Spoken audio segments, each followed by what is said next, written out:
Berjumpa kembali di ibadah online Sekolah Minggu Trinitas. Sudah tak terasa, sudah 1 minggu ya kita. Nah, kini kita datang untuk saatnya beribadah lagi. Ayo loh, seundang kalian untuk bangkit berdiri, kita mau memuji dan memuliakan Tuhan. Nah, adik-adik sekarang kan lagi stay at home, ya. Tidak ada alasan untuk tidak bisa memuji Tuhan walaupun di dalam rumah. Yuk kita mau nyanyikan pujian Yesus di dalam rumahku.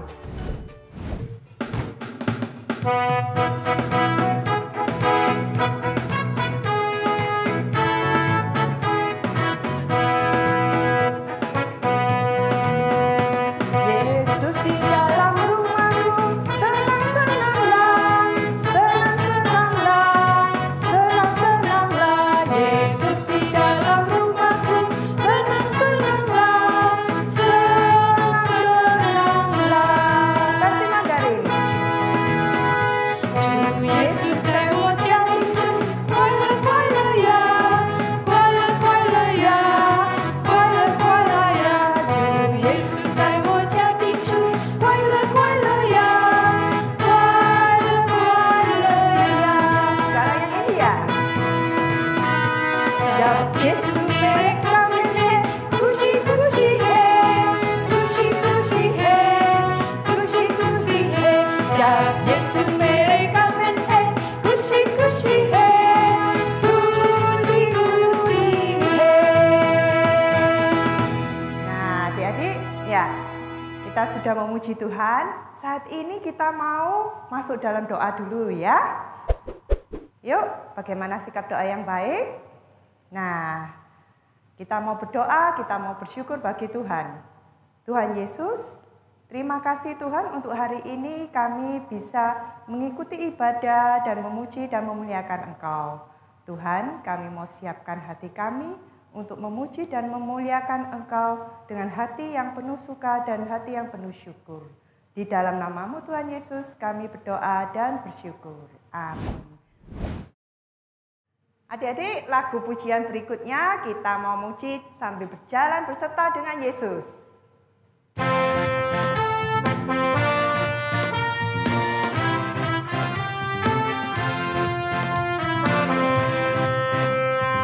Jalan serta Yesus, jalan sertanya setiap hari.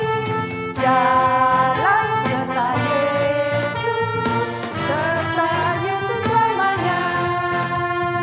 Jalan dalam suka, jalan dalam duka, jalan sertanya setiap hari.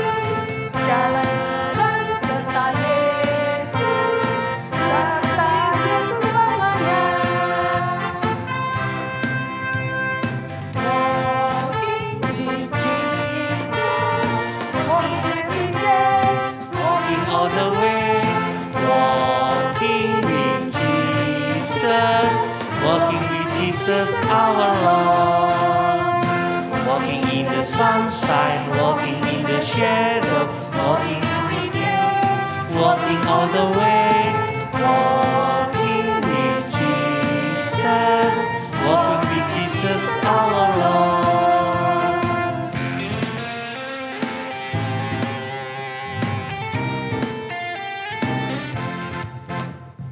Jalan serta Yesus, jalan sertanya Setiap hari jalan serta Yesus, serta Yesus selamanya.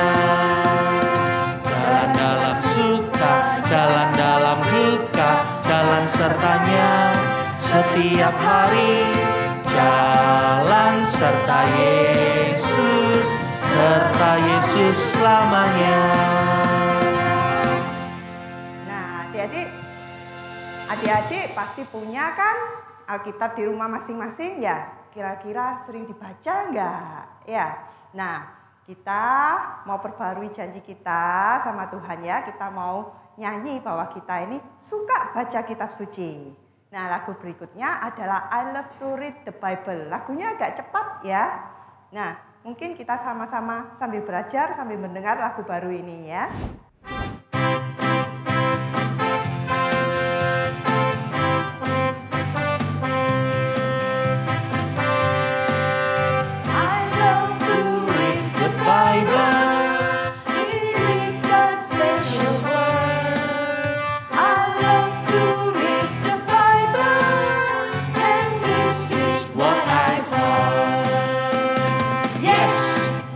Jesus love me.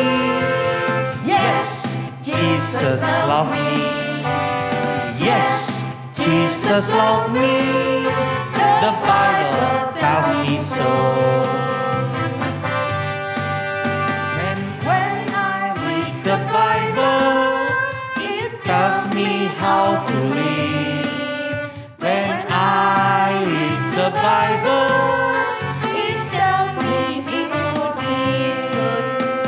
yes, Jesus love me. Yes, Jesus love me.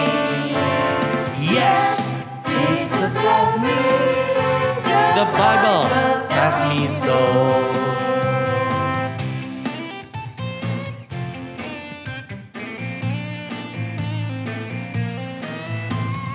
When I read the Bible, it tells me how to love. When I read the Bible, It makes me think of how. yes, Jesus loves me. Yes, Jesus loves me. yes, Jesus loves me. the Bible tells me so. The Bible Tells me so. Ya. Nah, adik-adik, sebentar lagi kita akan mendengarkan firman Tuhan dari Lesepesa ya. Sebelumnya kita mau tenangkan hati ya. Kita mau menyanyilah satu lagu pujian bahwa Tuhan adalah gembalaku.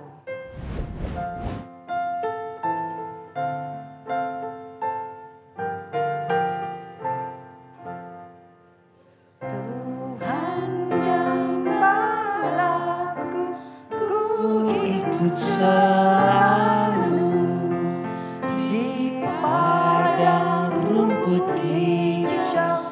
Ku ikut selalu. selalu, ku ikut selalu,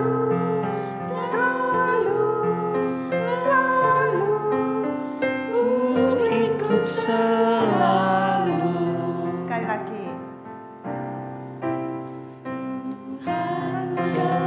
Gembalaku, ku ikut selalu Di padang rumput hijau.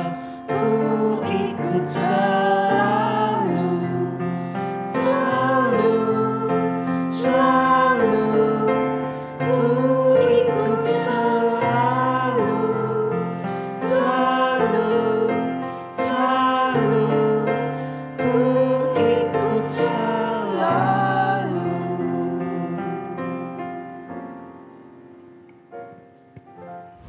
Selamat siang adik-adik.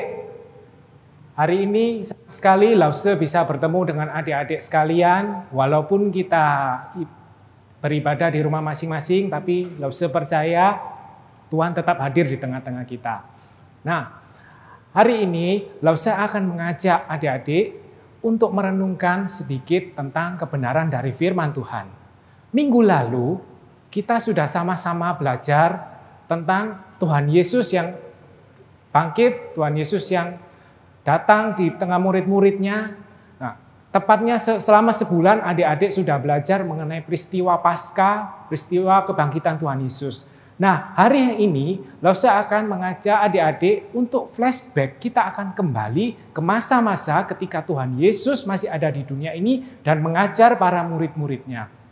Nah, hari ini sebelum kita mulai pembelajaran kita, Lause mengajak kita untuk bersama-sama kita berdoa. Mari kita berdoa.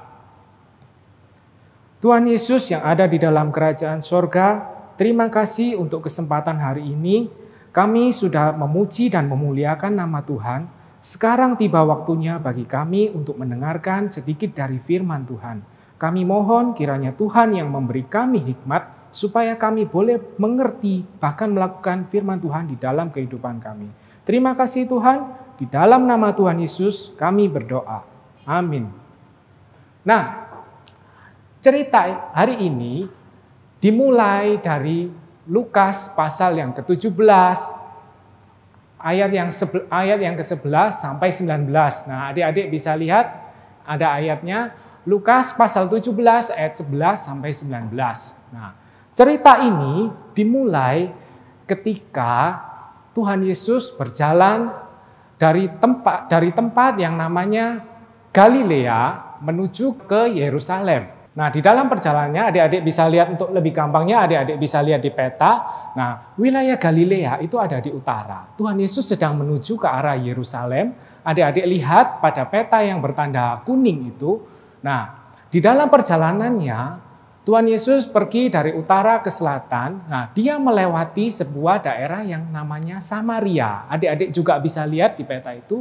Nah, tepat di daerah perbatasan antara Samaria dan Galilea terjadilah cerita ini.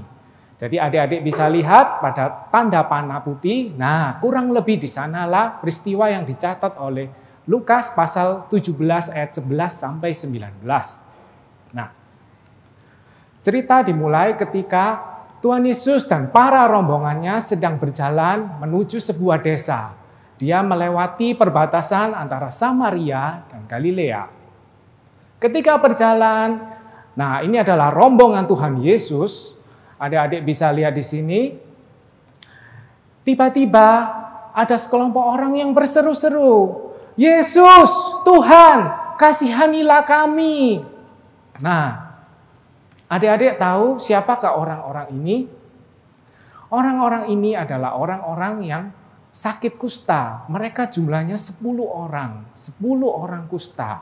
Adik-adik tahu apakah kusta itu? Kusta pada masa itu adalah penyakit kulit yang cukup menjijikkan. Cukup kotor. Bahkan orang tidak berani dekat-dekat dengan penderita kusta. Dan kusta waktu itu dianggap adalah sebuah penyakit yang datang karena kutukan dari Tuhan. Jadi orang yang sakit kusta, yang menderita sakit kusta, mereka pasti dikucilkan dari masyarakat, mereka dibuang di tempat lain. Mereka tidak boleh berada di dalam kota. Nah, orang kusta ini sangat kasihan. Mereka menderita, mereka dijauhkan dari masyarakat, mereka jauh dari teman-temannya, dari keluarganya, dan mereka tidak punya masa depan. Nah, ketika mereka yang 10 orang ini mendengar bahwa Tuhan Yesus lewat di daerah mereka, mereka berteriak. Kenapa mereka harus berteriak? Karena mereka tidak boleh menemui Tuhan Yesus dekat-dekat. Mereka harus bicara dari jarak yang sangat jauh. Mereka cuma bisa berteriak, "Yesus, Guru, kasihani kami." Nah, apa yang dilakukan Tuhan Yesus terhadap orang-orang ini menariknya di sini. Yesus tidak langsung menyembuhkan mereka, tetapi Tuhan Yesus menyuruh mereka untuk pergi. Bertemu, pergi, tunjukkan, perlihatkan dirimu pada imam. Mengapa demikian? Karena di zaman itu ada aturan begini. Ketika seorang kusta, dia dinyatakan sembuh, maka dia harus menunjukkan pada imam bahwa dirinya sudah sembuh. Nah, imam akan memeriksa apakah orang ini sudah layak dinyatakan sembuh.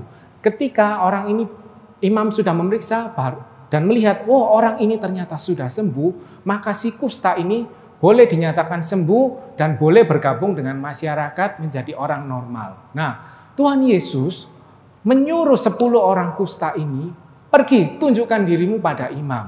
Nah, yang menariknya di sini adalah 10 orang kusta ini menurut begitu saja. Mereka tidak bertanya, "Loh Tuhan, tapi kan ini belum sembuh. Engkau belum sembuhkan kami." Tidak demikian. Orang kusta ini melakukan, mentaati apa yang Tuhan Yesus perintahkan. Mereka pergi menemui imam. Nah, dan ketika mereka di tengah jalan menuju perjalanan mencari imam, nah, tiba-tiba mujizat terjadi. Salah seorang di antara mereka menyadari bahwa, loh ternyata luka penyakit kusta pada tubuh kita sudah sembuh. Luka-lukanya semua sudah sembuh. Demikian 9 orang sisanya menyadari demikian. Dan mereka sangat bersuka cita. Tapi yang menarik begini adik-adik. Ketika orang yang menyadari bahwa diri mereka telah disembuhkan oleh Tuhan. Nah, Satu orang ini tiba-tiba dia berbalik. Dia bilang, saya mau kembali mengucap syukur kepada orang yang sudah menyembuhkan saya. Tapi bagaimana dengan teman-temannya? Nah, yang 9 orang itu tetap melanjutkan perjalanannya mencari imam. Nah, akhirnya apa yang terjadi? Orang yang disembuhkan ini, salah satu dari 10 orang itu tadi menemui Tuhan Yesus. Dia memuji Tuhan dan dia bersujud di kaki Tuhan Yesus. Sementara kawan-kawannya yang 9 orang tadi menghilang entah kemana. Nah, Tuhan Yesus ketika melihat orang ini datang, dia berkata begini, bukankah yang 10 orang tadi juga disembuhkan? Kenapa yang cuma orang asing ini yang datang? Mana yang 9 sisanya? Tidakkah mereka juga mau memuliakan Tuhan? Nah, adik-adik, yang lebih menarik begini, orang kusta ini yang datang kepada Tuhan Yesus, itu bukanlah orang Israel, dia adalah orang Samaria. Orang Samaria itu bukanlah orang yang mengenal Tuhan. Orang Israel adalah orang yang mengenal Tuhan secara baik dan benar. Nah, yang menarik, jadi orang kusta yang datang kepada Tuhan Yesus yang sudah disembuhkan ini adalah orang asing, orang yang tidak mengenal Tuhan, tetapi dia datang, justru dia satu-satunya orang yang berterima kasih karena telah disembuhkan oleh Tuhan Yesus. Ini cerita yang menarik sekali dan menjadi pembelajaran untuk kita semua. Orang ini begitu bersyukur dan sebagai respon Tuhan juga berkata kepada orang Samaria ini, dia bilang begini, engkau pergilah, imanmu telah menyelamatkan engkau. Nah, cerita ini mengajarkan kepada kita, mengingatkan kita beberapa hal. Yang pertama, sebenarnya cerita tentang 10 orang kusta ini mengingatkan akan kondisi kita sebagai manusia berdosa. Kita pun sebenarnya dulu sama seperti dengan orang kusta ini. Kita yang dulu berdosa itu sangat menjijikkan di mata Tuhan. Dan kita seharusnya dibuang ke dalam neraka.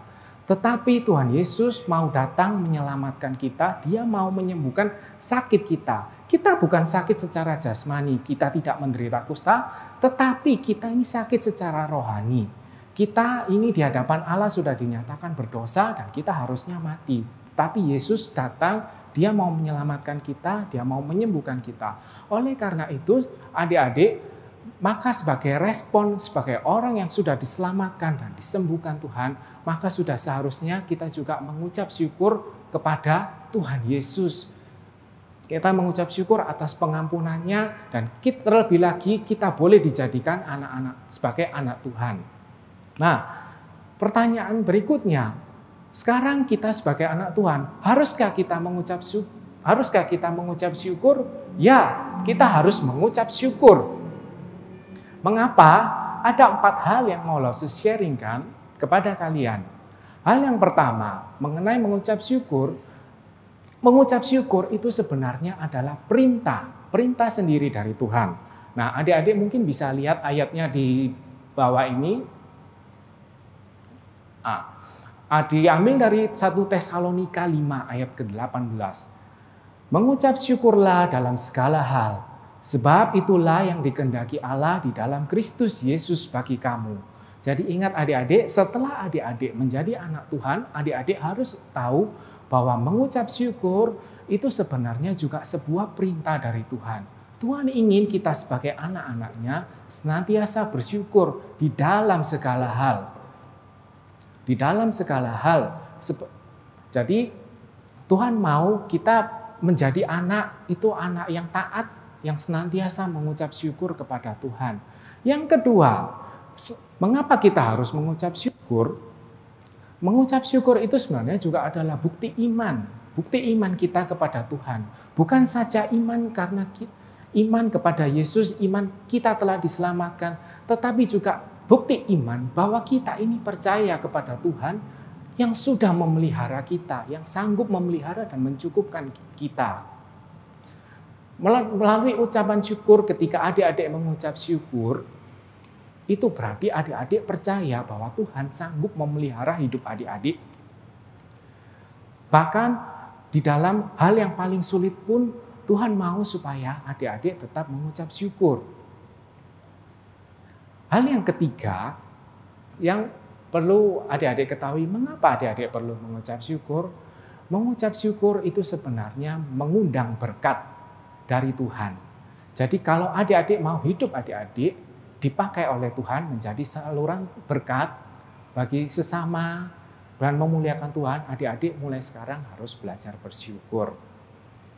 Dan yang keempat, yang terakhir, adik-adik perlu tahu bahwa mengucap syukur itu juga mendatangkan sukacita baik adik-adik dan sesama.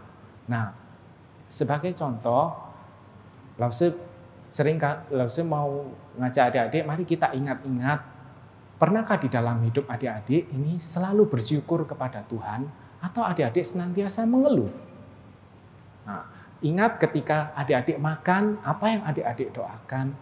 Ketika adik-adik melihat makanan di meja makan yang sudah disiapkan oleh mama atau mungkin pembantu atau siapapun itu, adik-adik melihat ada makanan, apakah adik-adik mensyukuri? Oh, di meja ini ada makanan. Ataukah adik-adik justru mengeluh, loh kenapa makanannya cuma ini? Kenapa kok cuma sedikit? Kenapa enggak enak? Nah, kenapa menunya hari ini adalah yang seperti ini? Nah, mengeluh itu tidak boleh, itu berdosa. Jadi adik-adik harus belajar untuk mensyukuri apapun yang Tuhan berikan. Nah, adik-adik mungkin yang setiap kali adik-adik makan, mungkin adik-adik bisa mencoba tips baru berikut ini. Jadi biasanya ketika kita berdoa, adik-adik tentu akan berdoa seperti ini, Tuhan terima kasih untuk makanan hari ini. Nah, adik-adik akan bicara seperti itu. Dan mungkin saking seringnya setiap hari ketika adik-adik berdoa seperti itu, adik-adik sudah lupa akan doa adik-adik sendiri. Bukankah sering yang terjadi seperti itu? Kita lupa, habis berdoa, amin, kemudian kita lupa apa yang sudah kita doakan. Karena sudah terlalu sering diulang-ulang, jadi kita tidak sadar. Nah adik-adik, sekarang Lause mengajak, coba sekali nanti di rumah praktekkan. Ketika adik-adik mau makan, adik-adik boleh belajar. Adik-adik doanya, kalimatnya, coba adik-adik ganti seperti ini. Tuhan Yesus, terima kasih untuk berkat-Mu hari ini. Terima kasih apabila saya masih bisa makan hari ini.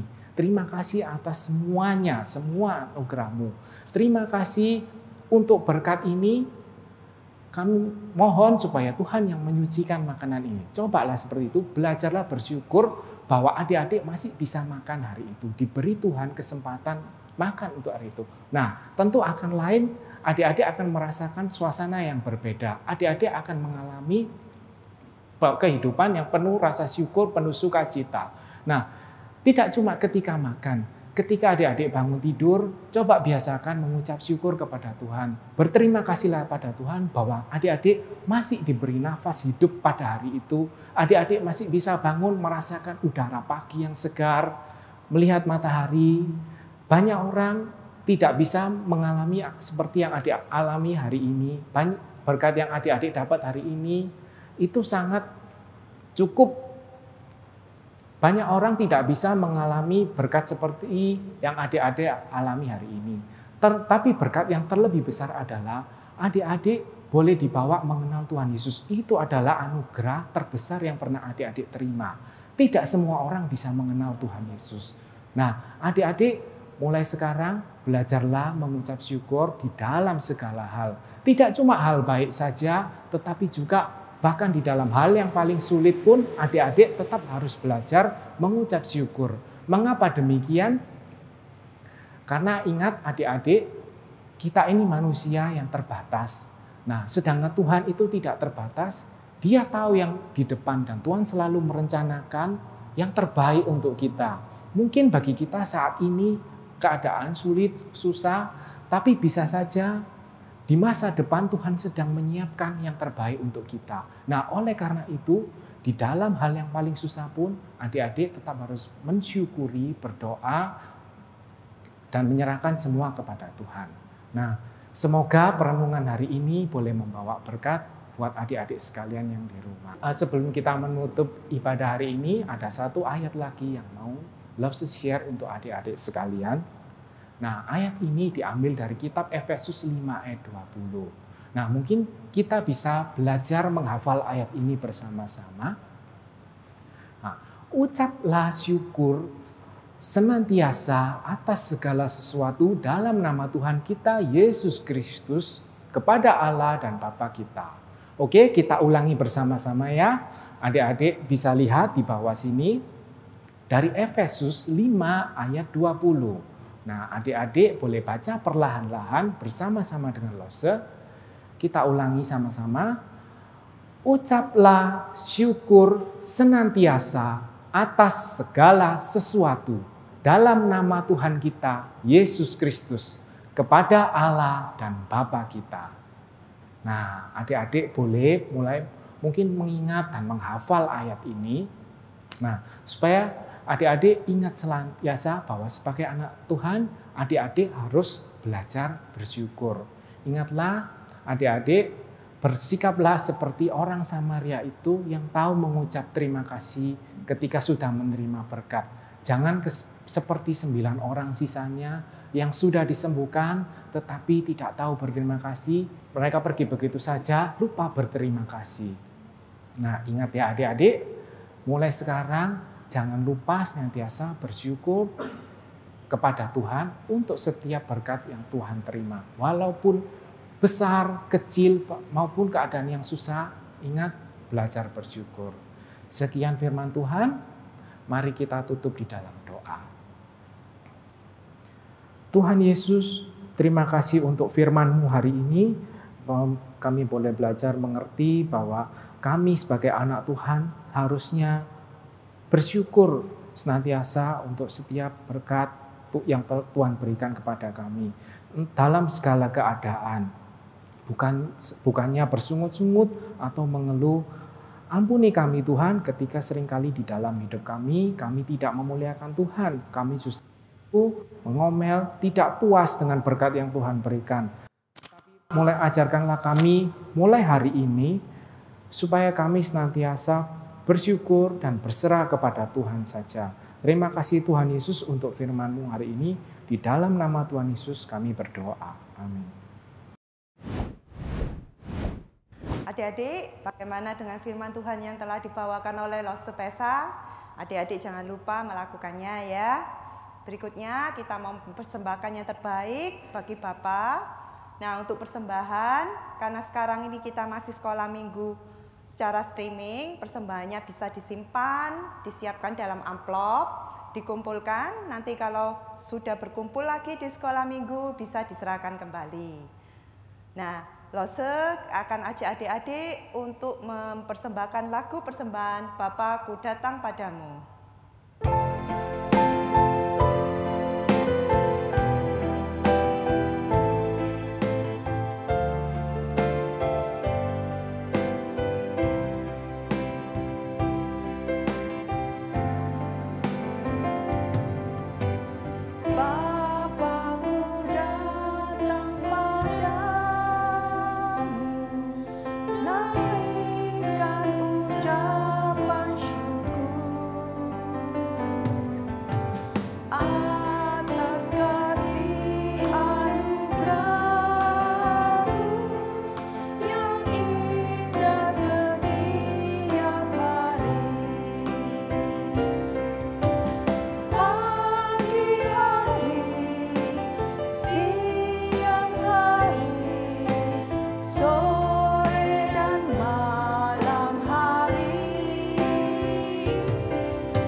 berdoa, doa persembahan. Ya Kristus, terima kasih Tuhan karena kami bisa mempersembahkan kepadamu. Tuhan, kiranya Kau berkati persembahan kami ini, Kau lindungi keluarga kami, dan Kau berkati kami dengan kesehatan. Tuhan, kiranya kasih-Mu selalu menyertai kami semua dalam keluarga kami. Di dalam nama-Mu, Yesus Kristus, kami bersyukur dan berdoa. Amin. Berikutnya kita akan berdoa yang akan dipimpin oleh penginjil Hendra. Tapi sebelumnya kita akan menyanyikan Bapa terima kasih.